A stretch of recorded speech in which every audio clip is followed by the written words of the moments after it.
Okay, so then continuing on with collections, let's look at how you use them a little more advanced to kind of throw some moving parts in there.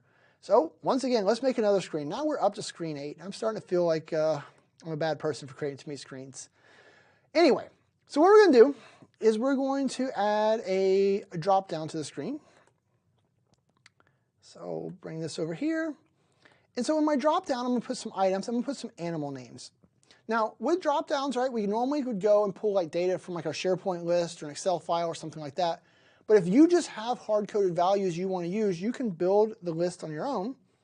And so you're going to use a square bracket, which is going to create a table dynamically for you. So we're going to create a table, and then we're going to put in cow, right, because it's just text. We're putting parentheses or quotes around it.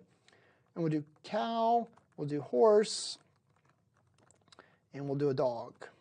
We'll make it capital. So just like that, we've now populated our dropdown with those values, okay? So then we'll make another dropdown. So we'll do another control, another dropdown, and we'll repeat the same thing for a couple of different colors here. So we'll just go over, we'll do our bracket again, we'll say red, blue, green. All right, so red, blue, green. There they are, perfect. And so then, now that we have those in place, we want to have a button. And so what are we going to do with our button? We're going to say, all right, button, whatever they've typed in there, we're going to do a collect. And we're going to say animal stuff, so we don't get in the way of the other one. And then we're going to say, all right, our item is what? We're going to say our item is animal name. And then we will do drop down 1.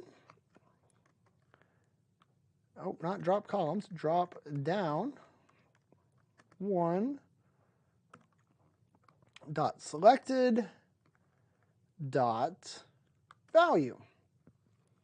And then we'll do animal name, then we'll do animal color again. And so this one will be drop down 2 dot selected dot value. So we'll do like that and that.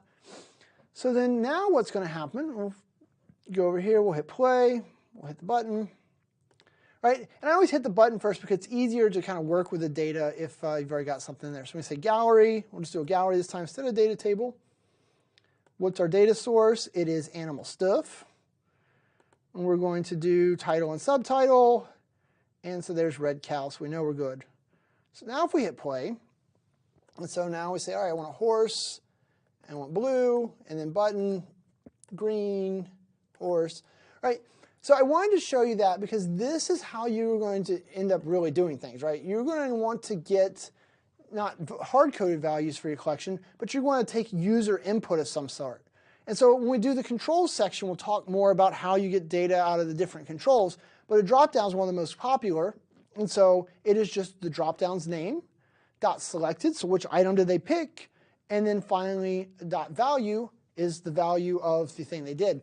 Because just like we mentioned in a previous video, you could also pass over additional information. So maybe even though they chose the animal's name, maybe you want to bring the ID over or some other piece of information.